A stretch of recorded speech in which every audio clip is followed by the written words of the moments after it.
Hi there. I hope you're doing really good. So, we spoke a little bit about independent directors, but what does it actually take for me to get there? Are there any technical requirements like an exam I should clear? Yes, there is a technical requirement. Let me explain what it is. To become eligible for appointment as an independent director, you should do two things. Number one, you should get yourself registered with the IICA's Independent Directors Data Bank. And number two, you have to pass the self-assessment proficiency test conducted by IICA. This has to be done within 12 months from the registration of your name in the data bank. Now, the exam is very doable. It's got a huge pass percent of 62%. Let me quickly show you what the IICA website has to say. So I'm just going to go on Independent Directors databank.in, which is the official link for you to go check how many independent directors are there, etc., etc. This is IICA's website. If you scroll down, you see the active number of independent directors that are registered on the database, that have passed the exam, etc., etc.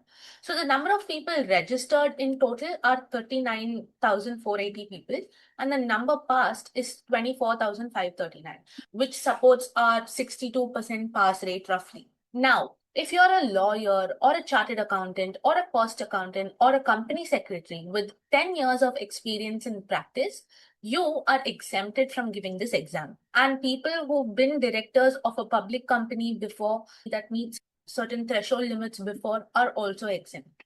But we suggest giving the exam anyway, even if you're exempt. Let me explain why. When you're going for an independent director interview, they will ask you whether or not you've cleared your exam.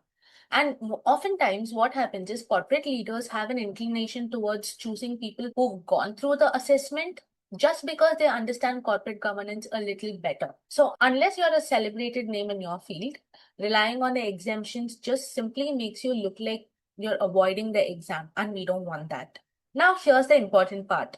Clearing the exam is the first and most easiest step out of it all.